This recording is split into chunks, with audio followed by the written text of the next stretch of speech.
10월 10일 주일 예배를 하나님께 드리겠습니다. 여호와가 우리 하나님이신 줄을 너희가 알지어다. 그는 우리를 지으신 지이요 우리는 그의 것이니 그의 백성이요 그의 기르시는 양이로다. 아멘.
은혜로우신 아버지 하나님, 은혜를 감사드립니다. 지난 한 주간도 무사히 하나님의 날개 아래 보호하여 주시고 오늘도 이렇게 주일날 하나님 앞에 나올 수 있도록 인도하여 주심을 감사드립니다. 하나님 앞에 나왔사오니 특별한 은혜를 허락하여 주시옵소서. 하나님의 말씀으로 우리의 죄를 깨닫고 진실한 마음으로 하나님 앞에 다가설 수 있도록 인도하여 주시옵소서. 하나님의 말씀으로 하나님의 놀라운 역사를 깨달아 우리의 인생이 하나님과 온전히 동행하는 삶이 될 수 있도록 인도하여 주시옵소서. 오늘 하나님 앞에 드려지는 모든 예배가 성령 하나님의 주관으로 말미암아 우리의 온 마음과 뜻을 다하여 하나님 아버지께 예배드릴 수 있도록 인도하여 주시옵소서. 하나님께만 집중하고 하나님 말씀에만 마음을 기울이는 우리 모두가 될 수 있도록 인도하여 주시옵소서. 예수님의 이름으로 기도드리옵나이다. 아멘.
나는 전능하신 아버지 하나님 천지의 창조주를 믿습니다. 나는 그의 유일하신 아들 우리 주 예수 그리스도를 믿습니다. 그는 성령으로 잉태되어 동정녀 마리아에게서 나시고 본디오 빌라도에게 고난을 받아 십자가에 못 박혀 죽으시고 장사된 지 사흘 만에 죽은 자 가운데서 다시 살아나셨으며 하늘에 오르시어 전능하신 아버지 하나님 우편에 앉아 계시다가 거기로부터 살아있는 자와 죽은 자를 심판하러 오십니다. 나는 성령을 믿으며 거룩한 공교회와 성도의 교제와 죄를 용서받는 것과 몸의 부활과 영생을 믿습니다. 아멘.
수확의 계절에 농부가 봄부터 수고하여 부지런히 가꾸며 일궈낸 결과가 풍성한 열매를 수확을 했다면 얼마나 마음이 뿌듯하고 기쁨이 되겠어요. 우리들의 믿음도 성장하여 열매를 맺기 위하여 산다면 하나님 앞에 기쁨이 되고 하나님께 영광 돌리는 삶이 되게 하옵소서. 오늘 성도들과 예배드린 우리들에게 시간 은혜를 주셔서 말씀의 능력을 인하여 담대하게 살아가는 삶이 되게 하여 주옵소서. 세계를 위해 기도합니다. 세계의 여러 나라들이 자기 나라 이익을 위해서 살기보다는 이웃나라와 함께 동반 성장하여 서로 돕고 어려울 때 도와주는 나라들이 되게 하여 주옵소서. 먼저는 코로나19 전염병도 길게 가는 것도 인간들의 죄가 가득 차서 하나님께 질병을 주신 겁니다. 세계의 여러 나라들이 죄를 자백하고 회개하고 하나님을 잘 섬기면 이 모든 질병이 떠나갈 것입니다. 하나님 아버지, 인간들이 깨닫지 못하며 살아가고 있사오니 도와주셔서 하나님을 기억하며 잘 섬기며 살아가게 하옵소서. 민족을 위해 기도합니다. 우리나라 대선이 6개월 정도 남았습니다. 여당도 좋은 후보, 야당도 좋은 후보가 경선이 잘 되어서 서로가 선의 경쟁을 하여서 내년 3월에 대통령이 선출되는 좋은 결과가 이루어지게 하옵소서. 남북 통일이 평화적으로 해결될 수 있도록 하나님 아버지 도와주옵소서. 교회를 위해 기도합니다. 백곳에 와서 많은 부흥케 하신 하나님 감사를 드립니다. 어려운 시기에 믿음으로 살기 위해 마음을 다하고 목숨을 다하고 뜻을 다하여 하나님 섬기는 소망교회 성도들이 다 되게 하옵소서. 언제나 흔들리지 않는 삶을 살아가기 위해 질려가는 반석 위에 지은 것처럼 홍수가 나도 바람이 세게 불어도 흔들리지 않는 믿음 주옵소서. 이제 말씀 듣는 시간입니다. 담임 목사님께서 말씀 전하는 시간입니다. 말씀 들을 때 사모하는 마음으로 집중해서 들으므로 많은 것을 깨달아 듣는 자들이 각자가 해결되지 않았던 문제들이 해결되는 놀라운 역사가 일어나게 하옵소서.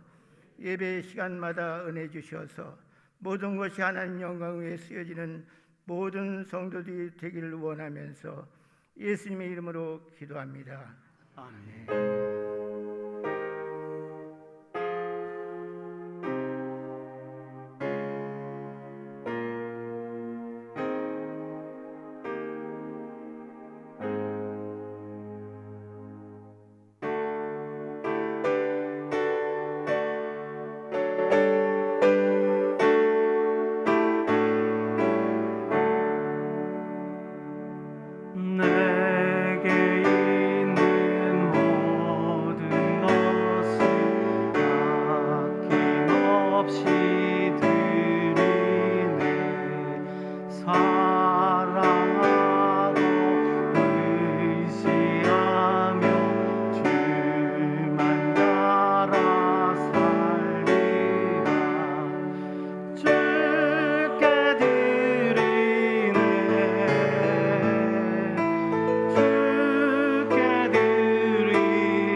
우리의 생사화복을 주관하시는 아버지 하나님, 항상 우리를 선한 길로 인도하여 주시고 항상 하나님의 은혜 날개 아래 보호하여 주심을 감사드립니다. 하나님의 한량없는 은혜에 감사하여 예배당에 나올 때 빈손으로 오지 않고 기쁜 마음으로 봉헌할 수 있도록 인도하여 주심 또한 감사드립니다. 하늘에서 받으시고 흠량하여 주셔서 하늘의 무한한 복과 땅의 기름진 복으로 우리를 채워주시옵소서. 날마다 하나님께서 주시는 한량없는 은혜로 감격할 수 있도록 인도하여 주시고 나가도 복을 받고 들어가도 복을 받는 우리의 가정들이 될 수 있도록 인도하여 주시옵소서. 특별히 아버지 하나님, 우리 어르신들의 건강을 붙들어 주시기를 원합니다. 이제 환절기가 되었는데 건강 잃지 않도록 인도하여 주시고 오히려 기도하며 찬양하며 더욱더 신앙의 일상으로 신앙의 모범이 될 수 있도록 인도하여 주시고 하나님 말씀에 붙들리는 삶이 될 수 있도록 역사하여 주시옵소서. 또한 아버지 하나님, 우리의 자녀들을 위하여 기도합니다. 그들의 영혼이 잘됨 같이 범사에 잘 될 수 있도록 인도하여 주시고 이 땅에 살면서 하나님을 경외하며 하나님의 은혜와 지혜를 따라 온전히 살아낼 수 있도록 인도하여 주시옵소서. 그리하여 끝까지 하나님께 영광 돌리는 우리의 귀한 자녀들이 될 수 있도록 인도하여 주시옵소서. 항상 하늘에서 내려오는 평안과 기쁨을 누리며 하나님께 찬양하기를 소원하오며 거룩하신 예수님의 이름으로 감사드리며 기도드리옵나이다. 아멘.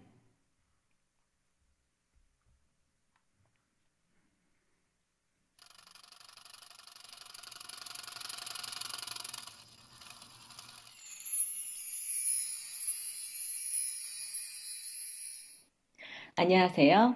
10월 둘째 주 소망 뉴스를 전해드리겠습니다. 첫 소식입니다. 우리 교회는 방역에 힘쓰며 모여서 예배를 드리고 있고 2부와 4부는 실시간 예배 영상도 송출합니다.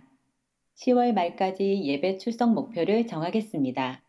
주일 낮은 제적의 50%를, 수요, 금요, 새벽은 각각 100명을 출석 목표로 하겠습니다. 2주 이상 출석 목표에 도달한 부서에는 좋은 선물을 드리겠습니다.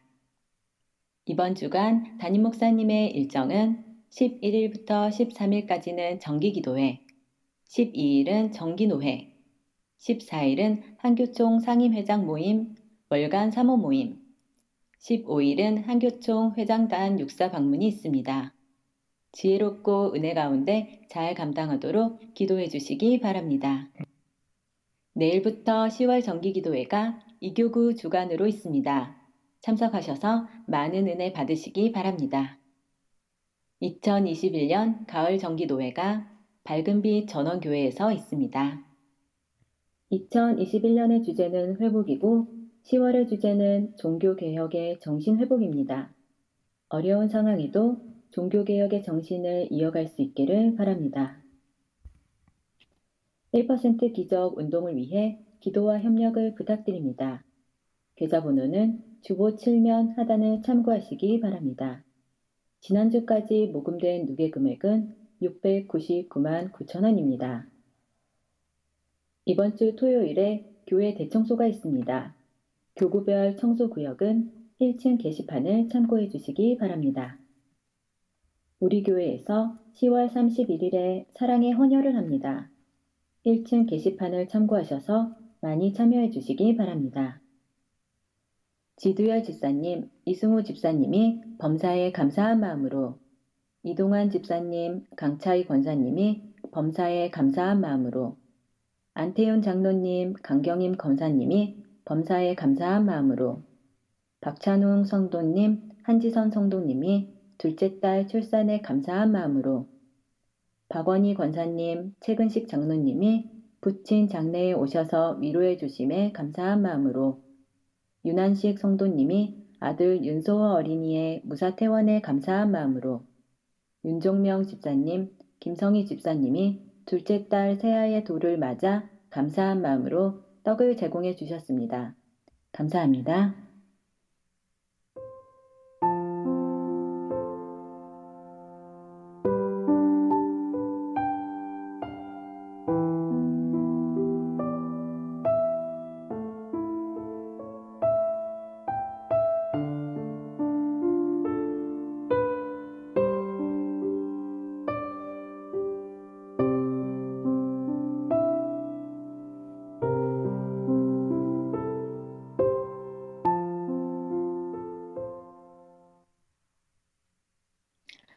오늘 하루도 예배를 통한 축복과 은혜 누리시기 바라고 말씀과 기도로 종교개혁의 정신을 회복하는 한 주간이 되시기 바랍니다. 행복한 주일 되세요. 감사합니다. 10월 정기기도회가 내일 아침부터 시작이 됩니다. 또 이제 정기기도회에서 저희들이 지금까지 들어왔던 말씀은 예수님의 비유에 관한 그런 말씀이었는데 내일부터는 좀 이제 다른 주제로 또 올해를 마감을 하려고 합니다. 그래서 이달뿐만 아니라 다음 달에도 계속해서 같은 주제의 말씀을 가지고 설교를 하려고 하는데 요한복음에 나타난 예수님의 이적에 관하여 예수님의 표적에 관하여서 우리가 말씀을 들음으로 은혜를 받고자 합니다. 모든 분들 좀 새벽에 참여해서 좀 일기도 좋고 그리고 기도하기도 좋은 그런 환경이니까 여러분들 참여해서 함께 기도하고 말씀의 은혜를 받았으면 좋겠습니다. 그리고 오늘 많은 분들이 감사한 마음으로 떡을 제공해 주셨는데 그 가운데서 우리 윤완식 성도님의 아들 윤서호가 이렇게 집에서 뭐 애들 자는 그 2층 침대가 있잖아요. 그 2층 침대에서 떨어져 가지고 머리를 다쳐서 뭐 정말 위험한 지경에까지 갔었습니다. 정신을 잃고 정말 모든 성도들이 기도하면서 너무 놀래서 불안한 마음으로 함께 기도하고 그랬었는데 다행히 아무런 그런 어려움이 없고 건강한 모습으로 퇴원을 했습니다. 그래서 거기에 대해서 너무 감사하다고 아버지가 오늘 하나님 앞에 감사한 마음으로 떡을 제공해 주셨으니까 다른 사람의 떡을 먹을 때도 여러분이 감사한 마음으로 기도하면서 먹어야 되겠지만은 우리 서호를 기억하면서 앞으로 더욱더 건강한 아이로 어린아이로 자랄 수 있도록 위해서 많이 기도해 주시기를 바랍니다. 병원에 입원해 계신 분들 여러분들이 찾아뵙기를 바라고 비즈니스 선교회에서 샘물교회에 이렇게 방문을 해서 많은 우리 사람들을 위로하고 격려하고 축하해 주셔서 대단히 감사를 드립니다.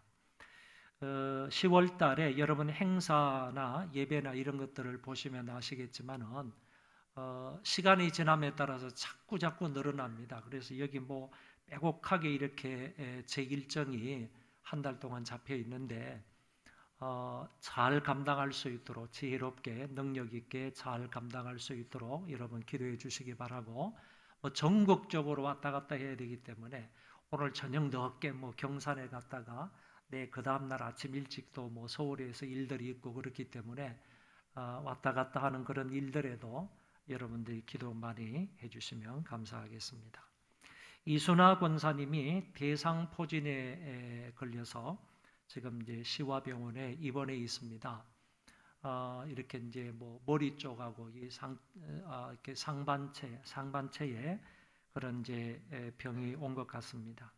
이 대상포진은 정말 사람이 겪을 수 있는 일 가운데서 뭐 가장 큰 뭐 고통이다 뭐 그렇게 얘기하지 않습니까? 이게 이제 좀 면역력이 떨어지고 약화가 되니까 이런 현상이 온 것 같습니다. 우리 이순화 권사님의 건강을 위해서 기도해 주시고 아울러 정민수 집사님도 마음이 이렇게 많이 좀 좋지 않다고 합니다. 정민수 집사님의 건강을 위해서 기도해 주시고 지금 키르기스탄에서 선교하시는 조용진, 김희진 선교사님이 건강을 위해서 잠깐 일시 귀국을 했습니다. 지금 격리 중에 있기 때문에 이번 주 안에 격리가 다 해제가 되면 다음 주 이하에는 교회에 와서 인사할 수 있지 않을까 이렇게 생각을 하고요.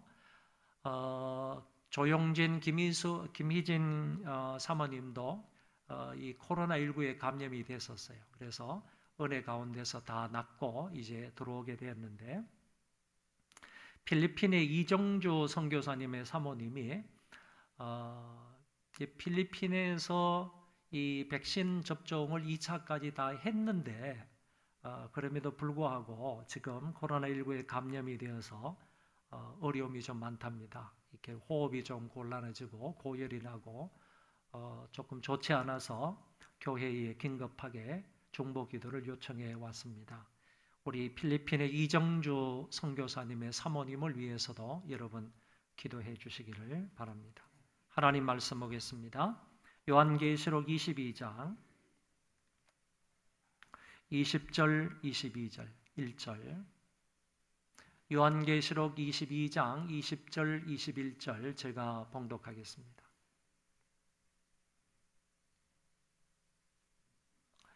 이것들을 정언하시니가 이르시되 내가 진실로 속히 오리라 하시거늘 아멘. 주 예수여 오시옵소서. 주 예수의 은혜가 모든 자들에게 있을지어다. 아멘.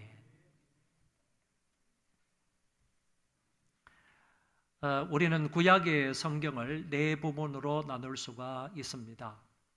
창세기에부터 시작해서 신명기까지를 율법서라 이렇게 말합니다. 그리고 여호수아에서부터 에스더까지를 역사서라 이렇게 부르고, 욥기에서 아가서까지를 시가서라 이렇게 부르고, 나머지 이사야에서 말라기까지를 선지서라 이렇게 부르고 있습니다. 그래서 창세기부터 시작을 해서 말라기까지의 39권의 성경을 네 부분으로 나누게 되면 역사서와 율법서와 시가서와 그리고 선지서가 된다 이렇게 볼 수 있습니다. 근데 신약도 마찬가지로 네 개의 부분으로 나눌 수가 있는데, 마태복음에서부터 요한복음까지를 복음서라, 그리고 사도행전을 신약의 역사서라, 그리고 로마서에서부터 유다서까지를 서신서라 이렇게 부르고, 계시록을 예언서라 이렇게 구분해서 부르고 있습니다.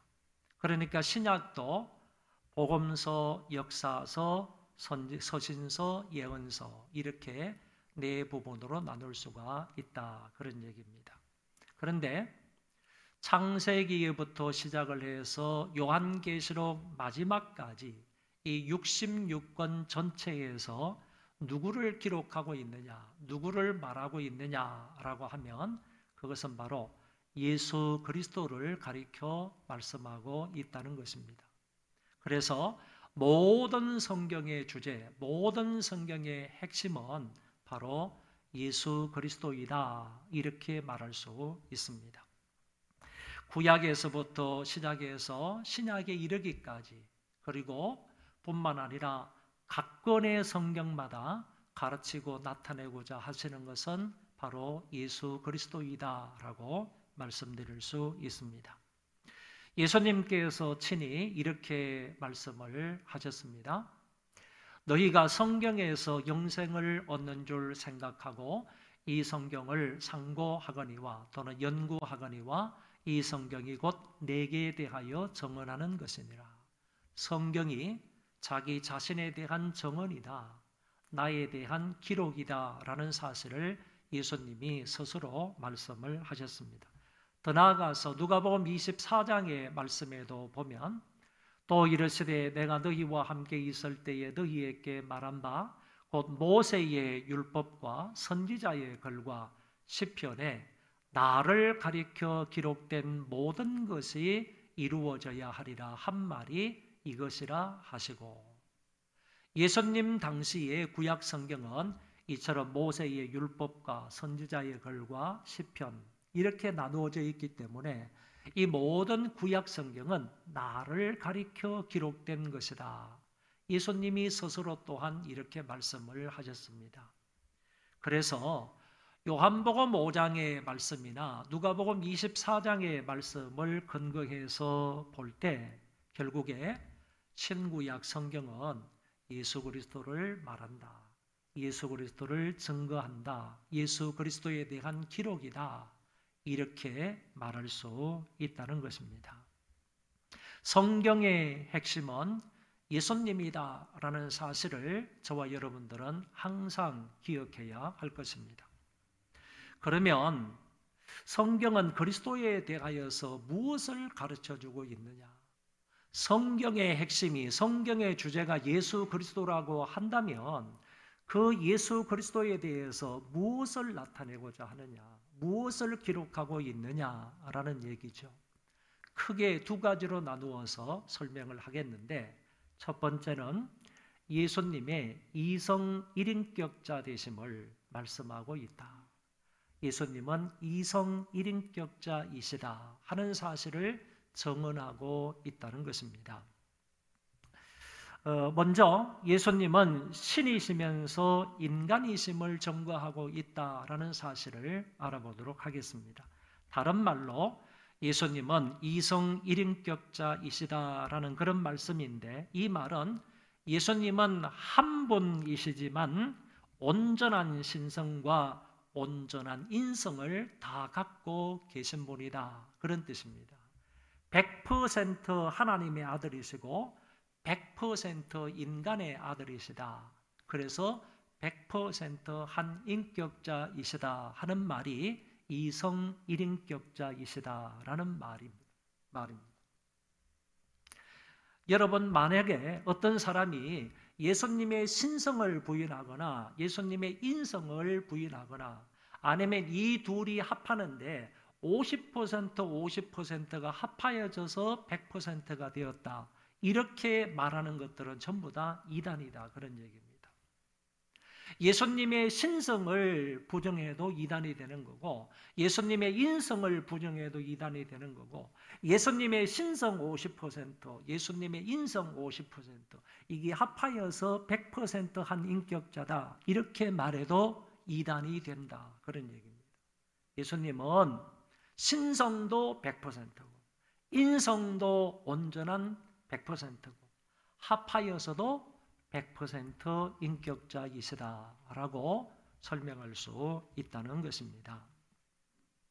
초대교회에 오리겐이라는 신학자가 있었는데 아주 유명한 그런 사람입니다. 이 오리겐이라는 사람이 이 문제를 얘기하다가, 다시 말해서 예수님의 신성과 인성에 관하여서 얘기를 하다가 유출설이라는 것을 주장하게 되었습니다. 오리겐이 말하는 유출설이 뭐냐라고 하면, 큰 그릇에 물을 가득 담아 놓으면 그 물이 흘러 넘치지 않겠습니까? 물을 넘치도록 붓게 되면 물이 흐르게 되면 그 옆에다가 그거보다도 작은 그릇을 두었을 때 그 그릇에 흘러 넘쳐서 담기게 되고 그 그릇은 또 흘러 넘쳐지게 돼서 다른 곳으로 이렇게 흘러나지 않겠습니까? 이거를 이야기를 하면서 오리겐이라는 사람은 제일 큰 그릇은 하나님이시고 그 그릇에 흘러나온 물이 가득 담겨져 있는 그 다음의 그릇은 예수 그리스도이고 그 다음에 흘러나와서 이런 것들이 저런 것들이 있는데 그런 것들은 바로 세상 만물이다, 이렇게 얘기를 하는 거예요. 흘러내렸다 하는 말을 다른 말로 창조되었다, 이렇게 설명을 하면서 하나님에 의해서 예수 그리스도가 창조가 되었고 예수 그리스도에 의해서 세상 모든 만물이 창조가 되었다, 이렇게 주장하는 것을 일컬어서 오리겐의 유출설이라 이렇게 말한다는 것입니다. 그러면 예수 그리스도는 하나님에 의해서 창조된 피조물이지 100% 신성을 가진 하나님이 되지를 못하는 겁니다. 그래서 오리겐이라는 사람은 이렇게 얘기를 하는 겁니다. 예수에게 신성이 있는가? 라고 질문을 할 때 그가 대답을 하면서 50%는 신성이 있고 또 50%는 인성을 가진 존재가 예수 그리스도이다, 이렇게 말한 겁니다. 그의 말에 의하면 예수는 세미 갓이 되는 겁니다. 반 하나님이다, 반 신이다 라는 의미가 된다라는 얘기입니다.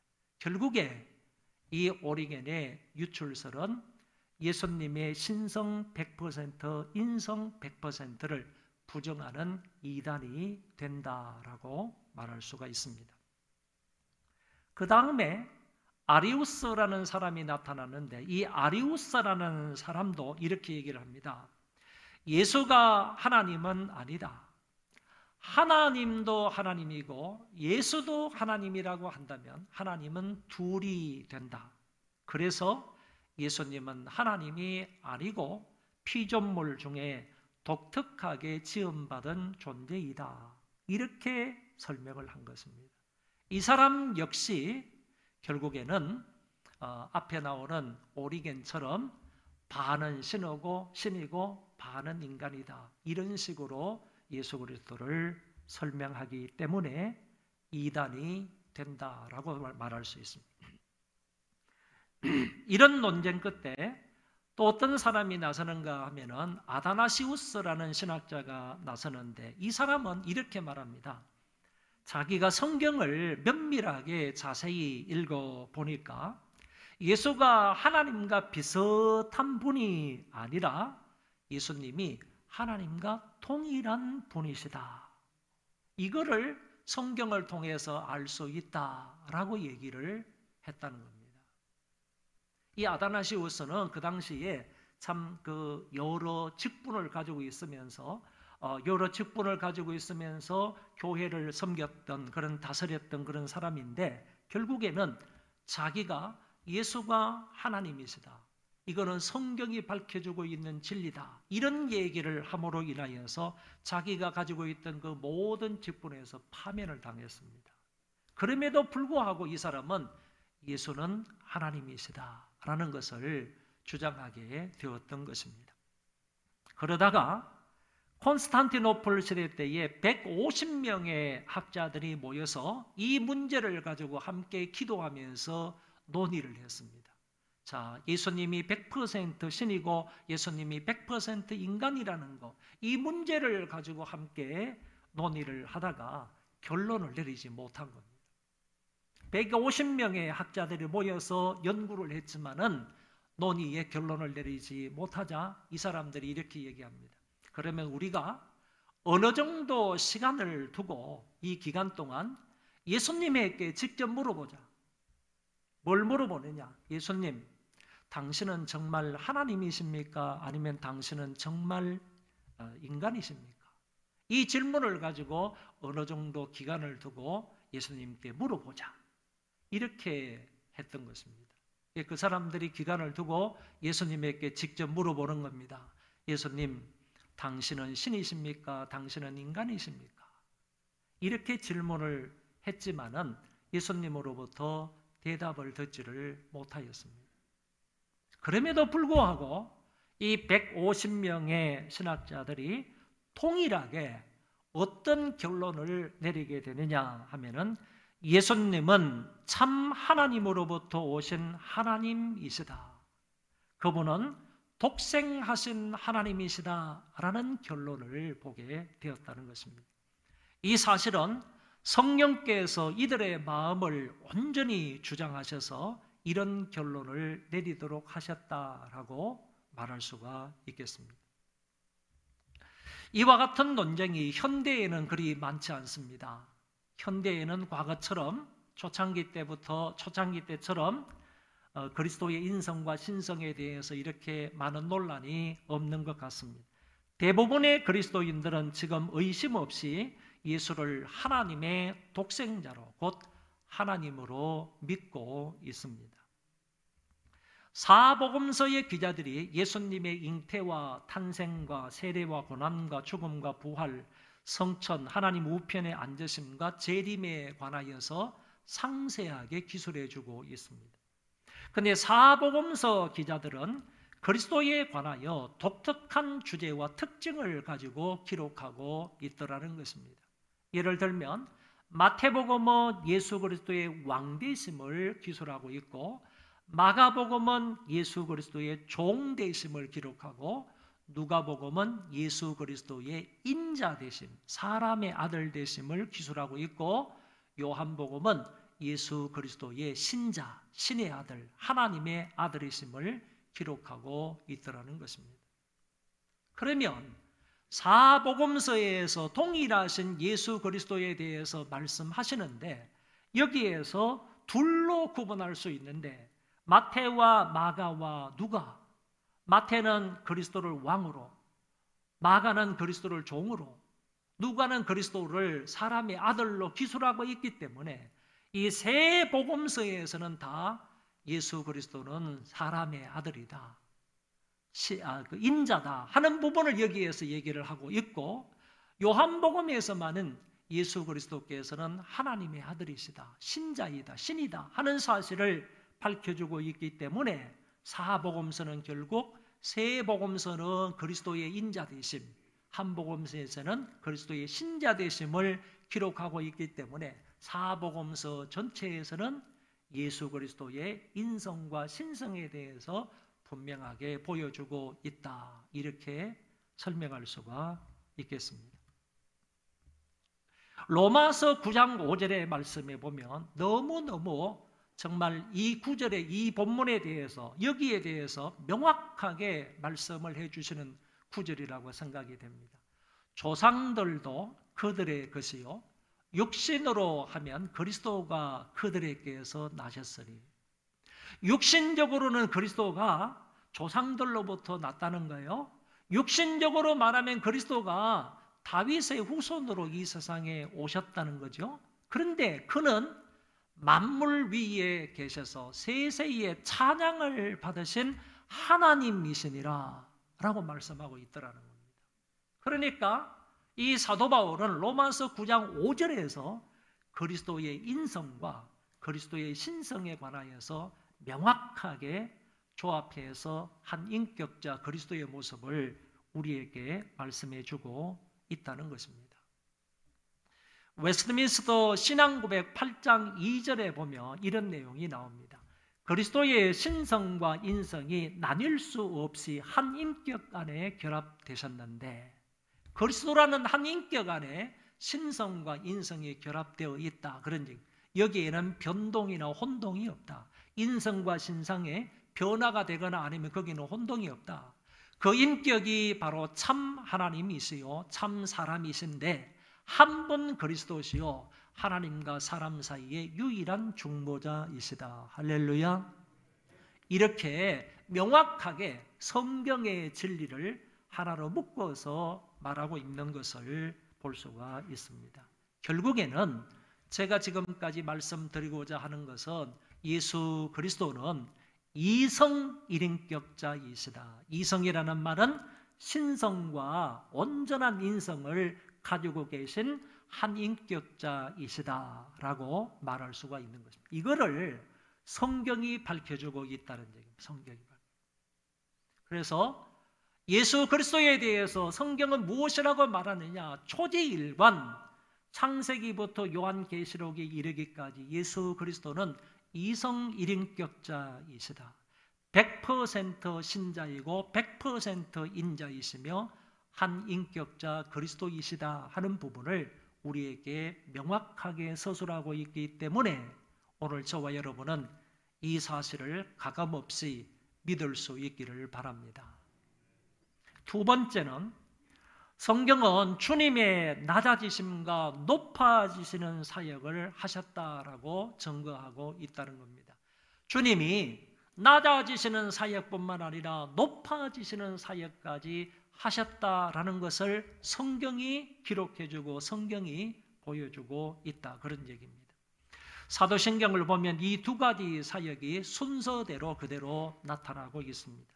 그리스도의 낮아지신 사역으로는 성령으로 잉태되시고 마리아의 몸에서 나시고 고난을 받아서 십자가에 죽으시고 그리고 장사 되심까지를 그리스도의 낮아지시는 사역이라 이렇게 말하고, 그 다음에 그리스도께서 높아지시는 사역은 장사 지냄에서부터 시작을 해서 부활하시는 것, 부활이 첫 번째 사역이고 성천하시는 것, 그리고 하나님 보좌 우편에 앉으신 것, 그리고 마지막으로의 그리스도의 높아지시는 사역은 그곳으로부터 산자와 죽은 자를 심판하시기 위해서 오시는 사역, 여기까지를 그리스도의 높아지는 사역이다 이렇게 말씀하고 있습니다. 그러면 조금 더 세밀하게 좀 설명을 하도록 하겠습니다. 먼저 스스로 낮아지시는 사역인데, 스스로 낮아지시는 사역을 가리켜서 비하 사역이다 이렇게 조금 어려운 말로 말합니다. 비하 사역의 첫 번째 단계는 성령으로 잉태되심입니다. 예수님은 성령으로 잉태되셨다라는 사실을 성경이 명확하게 증거하고 있습니다. 예수 그리스도의 나심은 이러하니라. 그의 어머니 마리아가 요셉과 약혼하고 동거하기 전에. 여러분, 여기 있는 마리아가 요셉과 약혼하고 동거하기 전에라는 말은 인간의 어떤 정자나 난자나 인간의 어떤 수단 방법이 그리스도의 나심에 절대로 조금이라도 1%라도 아니면 0.01%라도 결코 개입하지 못하였다. 개입할 수가 없었다 하는 점을 우리에게 얘기하고 있는 거예요. 그리스도의 탄생하고 그리스도의 잉태하고는 인간의 그 어떤 수단 방법도 어떤 것도 조금도 여기에 개입되지 않았다 하는 점을 마리아가 요셉과 약혼하고 동거하기 전에라는 말 속에 포함되어 있다고 보는 것입니다. 성령으로 잉태된 것이 나타났더니 성령으로 잉태되었다. 마리아의 몸에 잉태된 그리스도는요, 성령으로 잉태된 것이지 요셉으로 말미암아 잉태된 것이 아니다 라는 것을 말씀하셨고, 마지막 부분에 가서 두려워하지 말라, 그에게 잉태된 자는 성령으로 된 것이라. 2번씩이나 천사가 명확하게요, 그리스도는 성령으로 잉태된 자이다, 성령으로 잉태되었다, 이 남자의 정자나 여자의 난자가 전혀 사용되지 않았다. 여기에는 마리아의 난자까지 사용된 것이 아니라는 거예요.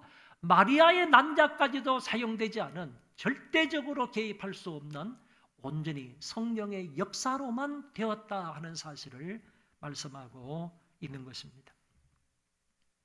그리고 예수님이 성령으로 잉태하사 동정녀 마리아에게서 나셨다고 말합니다. 여기서 동정녀라는 말은 우리가 두차 말씀을 드리고 잘 알고 있는 것처럼 수처녀다라는 얘기입니다. 남자를 가까이 해본 적이 전혀 없는 수처녀를 가리켜서 이렇게 말합니다. 이미 구약 성경에는 이 점을 밝히 예언하고 있습니다. 그러므로 주께서 친히 징조를 너희에게 주실 것이라. 보라, 처녀가, 숫처녀가, 남자를 가까이 해본 경험이 없는 그 처녀가 잉태하여 아들을 낳을 것이요 그의 이름을 임마누엘이라 하리라, 예수라 하리라, 이렇게 말씀하고 있습니다. 처녀가 잉태하여 아들을 낳을 것이라는 이 예언은 곧 동정녀 마리아의 몸에서 그리스도가 태어나게 될 것이다 하는 말씀입니다. 그 다음에요, 하나님의 아들이 한 여인의 몸을 빌려서 인간으로 이 세상에 오셨는데, 그러므로 예수가 성령으로 잉태되어 동정녀에게 이 세상에 태어났다라는 말씀이죠. 참 하나님이신 예수님이 우리와 같은 살과 피가 있는 인간으로 이 세상에 오셔서 배고픔과 피곤함을 겪으시고 시험과 어려움을 다 당하셨습니다. 인간의 모든 감정과 경험을 가진 참 사람이 되셔서 본디오 빌라도에게 무지막지한 그런 고난을 당하셨다. 이었고 십자가의 극치의 고난을 경험하게 되셨다라고 말씀하고 있습니다. 주님이 이처럼 우리 인간과 똑같은 수모와 똑같은 그런 조롱과 멸시, 천대 이런 것들을 다 받으셨다라는 사실을 성경은 말하고 있습니다. 사람들의 채찍을 맞으시고 침뱉음을 당하시고요, 따귀를 맞으시고 조롱과 멸시를 당하셨습니다. 십자가 위에서는 실오라기 하나 걸치지 않으신 채 인간들의 모욕을 다 받으셨습니다. 양손 양발에는 크다란 대못이 박히시고 머리에는 가시 면류관을 쓰시고 한 방울 한 방울 인간이 가지고 있는 피와 물을 다 쏟아내셨습니다. 주님이 십자가에 못 박혀 죽으시면 고난의 극치입니다. 예수님이 왜 십자가에서 죽으시고 이런 피를 흘리셔야만 했습니까? 그것은 하나님께서 그렇게 하셨기 때문입니다. 피 흘림이 없이는 사함이 없기 때문이고, 십자가를 지게 하심으로 우리 무리의 죄악을 그에게 담당시키셨던 것입니다.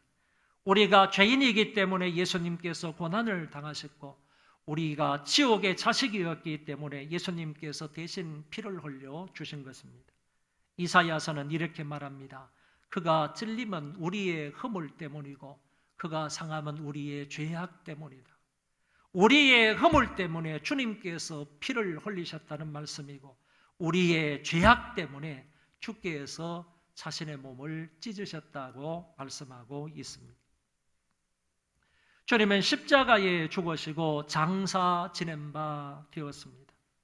장사 지낸 바 되었다는 이 말은 시체가 묻혔다라는 말의 의미입니다. 특별한 경우가 아니면 사람이 죽으면 다 묻히게 되어 있습니다.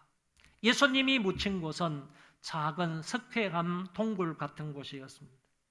본인의 무덤은 아니었고 부잣집 사람 요셉의 무덤이었습니다. 그래서 시신을 옆에 두고도 천사가 앉을 수 있는 자리, 공간이 있었고 뿐만 아니라 마리아가 굽히러 들어갈 수 있었던 좀 넓은 장소였다는 것은 그 무덤이 작은 무덤이 아니라 좀 큰 무덤, 부자들의 무덤, 아리마대 요셉의 무덤이었다는 것을 말해주고 있습니다. 여러분, 여기에서 성경은 주님은 반드시 죽으시고 묻히셨다라는 그런 진술을 하고 있는데, 이거는 죽으시고 묻히셨다라는 이 진술은 십자가 사건의 최후적인 성격과 예수 그리스도의 인간성의 문제를 가장 예리하게 나타내고 있는 말이라는 것입니다. 여러분, 십자가의 최후는 죽음입니다. 또 인간이 죽으면 땅속에 묻히게 되어 있다는 것은 인간의 한계와 비운을 나타내고 있는 말이라는 것입니다. 한마디로 이 단어들, 즉 죽음과 장사는 예수님께서 십자가 위에서 죽으시고 장사 지낸 바 되셨다 하는 이 말은 한마디로 말하면 인간의 절망을 표현해주고 있는 것입니다. 다시는 회생할 수 없는 것을 상징하고 그 어떤 희망도 없다, 그 어떤 희망도 사라졌다라는 표현이 죽음과 장사 지낸 바 된 것을 말합니다. 우리는 지금까지 그리스도의 잉태나 그리스도의 탄생이나 고난받으시고 죽음 그리고 장사 지냄에 관하여 살펴보았는데, 이것을 가리켜서 그리스도의 낮아지신 사역, 그리스도의 비하 사역이라고 말하는 것입니다. 자기 자신을 낮추신 사역이라는 것입니다. 그리고 스스로 높아지시는 사역을 하시는데 그것은 성귀 사역이라고 합니다. 스스로 단계적으로 높아지는 사역. 그 성귀 사역의 첫 번째 단계는 그리스도의 부활입니다. 조금 전에 십자가에 죽으시고 땅에 묻히셨다는 말은 절망을 나타내는 단어라고 했습니다. 전혀 회생과 회복의 희망이 없다는 뜻입니다. 그런데 그 가운데에서 그리스도는 다시 살아나셔서 우리의 삶의 희망이 되셨습니다. 그리스도가 부활하지 않으셨다면 우리의 구원도 있을 수가 없고 우리의 영생도 있을 수가 없고 우리의 부활도 또한 있을 수가 없습니다. 많은 사람들은 죽은 자가 어떻게 다시 살 수 있느냐라고 질문합니다. 이런 질문은 현대에만 있었던 것이 아니라 과거에도 있었습니다. 고린도 교회의 성도들 중에 다수가 죽은 자들이 어떻게 살며 어떠한 몸으로 오느냐라고 질문을 했더랬습니다. 이 질문에 대해서 바울은 성경대로 그리스도께서 우리 죄를 위하여 죽으시고 장사 지낸 바 되셨다가 성경대로 사흘 만에 다시 살아났다라고 대답을 했습니다. 또한 그러나 이제 그리스도께서 죽은 자 가운데서 다시 살아나사 잠자는 자들의 첫 열매가 되셨다라는 사실로 대답을 했습니다. 바울은 예수 그리스도의 부활은 확실하다고 말합니다. 우리는 예수 그리스도의 부활을 역사적 사건으로 믿어야 합니다. 그리스도의 부활이 확실한 것은 교회가 생겨난 것을 보아서 알 수가 있습니다. 교회가 그때부터 시작을 해서 오늘까지 존재하는 것을 볼 때 예수 그리스도의 부활 사건은 역사적 사건이었다라는 얘기입니다. 교회는 그리스도의 십자가와 부활 사건 위에 근거하기 때문입니다. 교회는 어떤 교회이든지 간에 저와 여러분들이 교회이지 않습니까?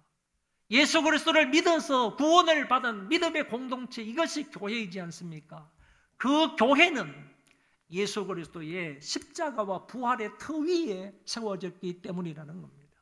그래서 현재까지 교회가 있는 것을 볼 때 그리스도의 십자가 사건과 부활 사건은 역사적인 사건이다라는 사실을 알 수 있다. 그런 얘기입니다. 또 주님의 날이 생겼습니다. 주님의 날은 곧 주일을 의미하는 것입니다. 주일은 안식 후 첫날로서 그리스도께서 부활하신 그 날을, 구속이 완성된 그 날을 축하하고 기념하는 날이 오늘날 주일입니다. 우리는 매주일 그리스도의 부활을 기념하고 축하하고 예배하고 있습니다. 만약에 부활이 없다면 어떻게 이와 같은 날이 있을 수가 있습니까? 예수 그리스도께서 죽은 자 가운데에서, 잠자는 자 가운데에서 다시 살아나는 그 역사적인 사건이 없다면 어떻게 우리가 주일날 모여서 그리스도께서 부활하셨습니다, 그리스도께서 부활하심을 어떻게 축하하고 예배드릴 수 있겠느냐, 그런 얘기입니다. 구속의 완성을 기념하는 날이 주일인데, 예수 그리스도의 부활을 축하하고 기념하는 날이 주일인데, 주일이 없다면 그리스도의 부활도 없는 것 아닙니까? 그런데 주일이 있는 것을 보니까 그리스도의 부활도 분명하다라고 말할 수 있다는 겁니다. 또 빈 무덤도 그리스도의 부활을 입증합니다. 이것은 마태가 강조하고 있는 것으로 빈 무덤을 보임으로 그리스도의 부활을 전하고 있습니다. 여러분, 어떤 종교라도요, 빈 무덤의 종교는 기독교밖에 없습니다. 기독교를 제외한 그 어떤 종교도요, 다 무덤이 있습니다. 그 어떤 교주들의 무덤이 다 있습니다. 그렇지만은 기독교만은요, 무덤이 없다라는 것입니다. 그 안에 시체가 없다라는 것입니다. 또한 그리스도가 부활했다는 가장 확실한 증거는 친히 40일간 부활의 확실한 증거를 주께서 친히 보여주셨다는 데 있습니다. 엠마오로 내려가는 두 제자에게 자신의 부활체를 보여줌으로 인하여서 그에게 예수 그리스도의 나의 부활을 믿게 하셨던 것입니다. 예수님은 12제자에게 뿐만 아니라 500여 명의 형제에게 자신의 부활체를 보여주어서 그들로 하여금 그리스도의 부활을 믿게 했습니다. 마지막에 만삭되지 못하여 난 자 같은 사울에게도 당신의 부활체를 보여주셨습니다. 결국 말씀의 요지는 지금까지 교회가 존재한 것을 볼 때 그리스도의 부활은 확실하다는 얘기고, 그 가운데에서 오늘날 우리가 지금 이 시간에도 주일 예배로 모여서 예배를 드리고 있는 것을 보니까 전 세계적으로 주일날 모여서 예배 드리고 있는 것을 볼 때 그리스도의 부활은 확실하다. 그리고 빈 무덤을 보아서도 확실히 알 수 있고, 친히 당신의 부활체를 많은 사람들에게 보이신 것을 통하여서도 그리스도의 부활은 확실합니다. 그리스도의 부활은 역사적인 사건이다라는 사실을 알고 믿을 수 있는 것입니다. 그리스도의 부활이 역사적 사실인 것처럼 이어지는 성천도 역사적 사실입니다. 성천이라는 말은 하늘에 올라가셨다라는 뜻입니다. 성경 몇몇 구절에서 하늘로 올리워 가시니, 올라가실 때에 하늘로 올리우신, 그리고 하늘로 가심, 이런 말들의 표현이 많이 나오는데 이 모든 것들은 바로 그리스도의 성천을 말하고 있는 것입니다. 이 말은 하나님의 영광 가운데로 다시 돌아가셨다라는 의미를 가지고 있습니다. 구원의 역사, 이 구속사를 다 마치신 그 그리스도께서 이제는 하나님의 영광 가운데로 들어가셨다라는 의미로 성천하셨다라는 말을 쓴다는 것입니다. 예수님의 성천이 역사적 사실이라는 것은 그것을 육안으로 쳐다본 많은 제자들이 그렇게 밝히고 있기 때문입니다. 한 걸음 더 나아가서 예수님이 성천하셔서 하나님 보좌 우편에 앉으셨다는 말씀입니다. 초대교회 7 집사 중에 한 사람인 서대반이 성천하신 그리스도를 배웠습니다. 보라, 하늘이 열리고 인자가 하나님 우편에 서신 것을 보노라. 우리 방송실 따라오세요. 보라, 하늘이 열리고 인자가 하나님 우편에 서신 것을 보노라. 이렇게 말씀을 하셨습니다. 여기 우편이라는 말은 문자 그대로 하나님의 보좌 우편이라는 의미도 있겠지만 그것보다는 지극히 존귀한 자리에 오르셨다. 또는 권능, 권세의 자리에 오르셨다 하는 말씀으로 이해할 수가 있겠습니다. 만왕의 왕이신, 만주의 주이신 그분께서 온 우주를 다스리시고 인간의 모든 역사를 다스리시는 그 권세를 가지신 그 자리에 앉으셨다라는 의미로 사용이 되었습니다. 하늘과 땅의 모든 권세를 가지고 모든 만물을 그 발 아래에 두시고 만물을 통치하고 계시는 그리스도의 모습을 전능하신 하나님 우편에 앉으셨다라는 말로 표현을 했습니다. 그리고 마지막 성기의 사역은 예수 그리스도께서 그곳으로부터 재림하신다는 말씀입니다.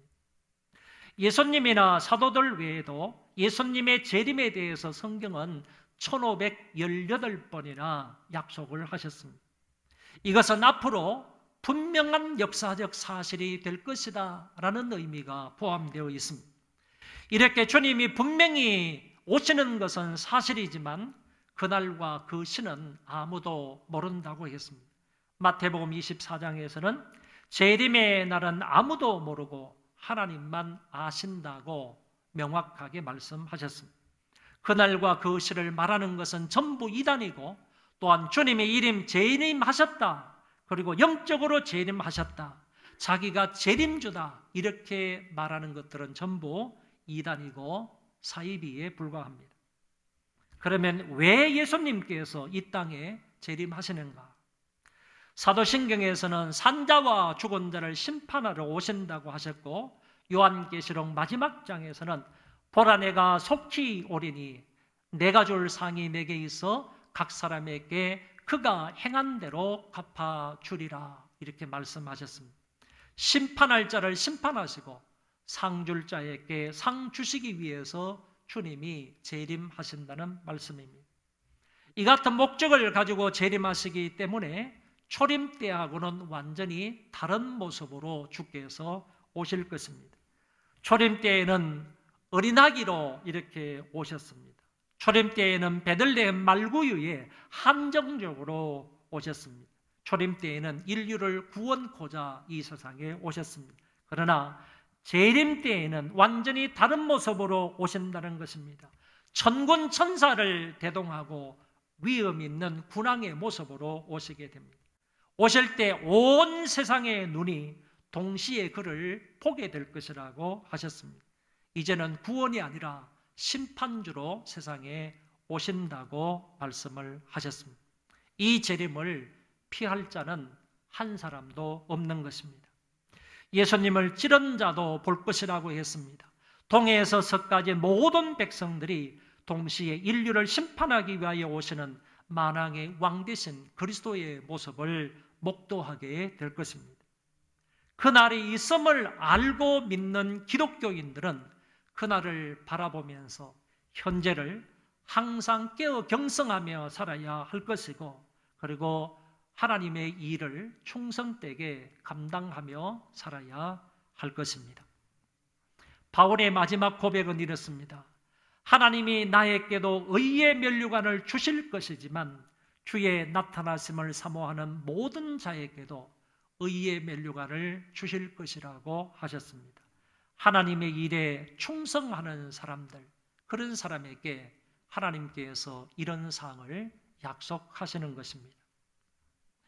오늘은 예수 그리스도에 관하여 상당히 많은 부분, 그리고 넓은 범위의 말씀을 살펴보았습니다. 정리해서 간단히 말씀을 드리면, 예수님의 인격은 이성 일인격자이시다라는 것이고, 예수님의 사역은 비하의 사역과 성기의 사역을 완성하신다라고 말할 수 있습니다. 이 사역을 순서대로 이어서 말하면 성령으로 잉태되시고 동정녀 마리아의 몸에서 태어나시고 고난을 받아 십자가에 죽으시고 장사 지냄받으셨다가 죽은 자 가운데에서 부활하시고 하늘로 성천하시고 보좌 우편에 앉으시고 그곳으로부터 재림하시는 것입니다.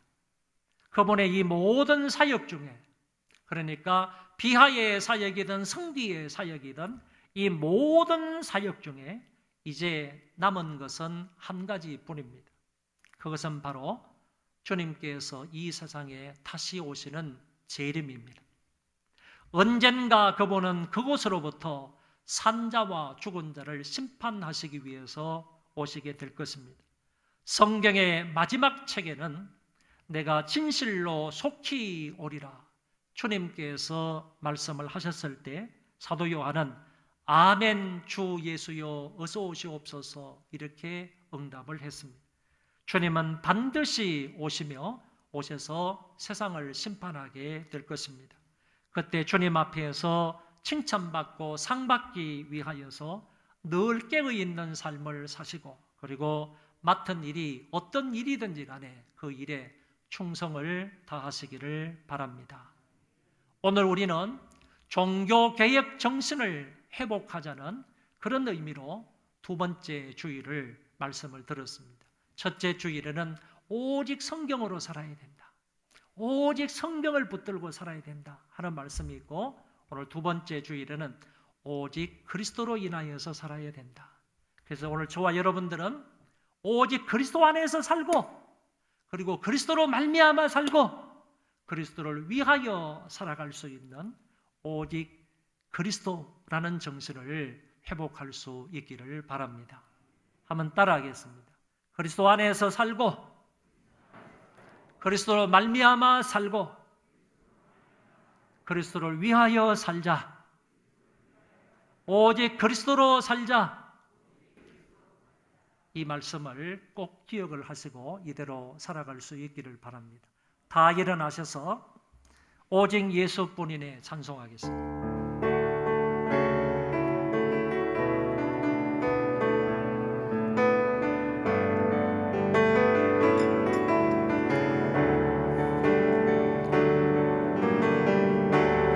은혜 아니면 살아갈 수가 없네. 모험마저도 다 주의 것이니 세상 평안과 위로 내게 없어도 예수 오직 예수뿐이네. 그 신계획 다 볼 수도 없고 작은 고난에 지쳐도 주께 묶인 나의 모든 삶 버티고 견디게 하시네. 은혜 아니면 살아갈 수가 없는 나의 모든 것 다 주께 맡기니 참된 평안과 위로 내게 주신 주 예수 오직 예수뿐이네. 오직 예수뿐이네. 오직 예수뿐이네. 한 번 더 오직 예수뿐이네. 오직 예수뿐이네. 여러분 예수 안에서 살고 예수로 말미암아 살고 예수를 위하여 사는 우리가 되게 해달라고 함께 기도하겠습니다. 자비하신 하나님 아버지 은혜를 감사합니다. 이 안시간에도 저희들이 한마음 한뜻으로 오직 예수로 살기로 예수를 위하여 살기로 마음에 작정하고 하나님 앞에 간절한 마음으로 기도합니다. 오직 예수라는 제목의 말씀을 들으사 우리가 이런 삶을 살아가도록 인도하여 주시기를 바랍니다. 존귀하신 여호와 하나님 아버지 붙들어 주시기를 소원합니다. 자비하신 하나님 아버지 여기 끌어주시기를 빕니다. 역사하여 주시기를 간절히 바라고 원합니다. 예수님 안에서 살게 하여 주시고 예수님으로 인하여 살게 하여 주시고 예수님을 위하여 살 수 있도록 도와주시기 원합니다. 어쨌든 예수님 한 분으로 만족하는 예수님 한 분만으로 만족 하나님 한 분만으로 만족하는 삶을 살아 아버지 인도하여 주시고 붙들어 주시기를 간절히 바라고 소원합니다.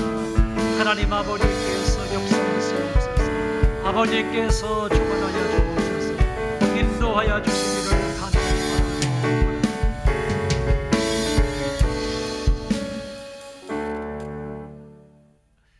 우리 주 예수 그리스도의 은혜와 하나님 아버지의 사랑하심과 성령의 교통하심이 오늘 모여서 함께 예배를 드리게 되는 모든 형제 자매들 머리 위에와 또 가정에서 함께 영상으로 예배를 드리는 모든 심령들 위에와 저희 자손 만대 위에와 우리 조국 교회와 이 땅을 살아가는 모든 형제 자매들 머리 위에 특별히 이제 이후로 예수 안에서 살고 예수로 말미암아 살고 예수를 위하여 살아가겠다고 마음에 작정하는 하나님의 모든 권속들 머리 위에 이제로부터 영원토록 함께 있을지어다. 아멘.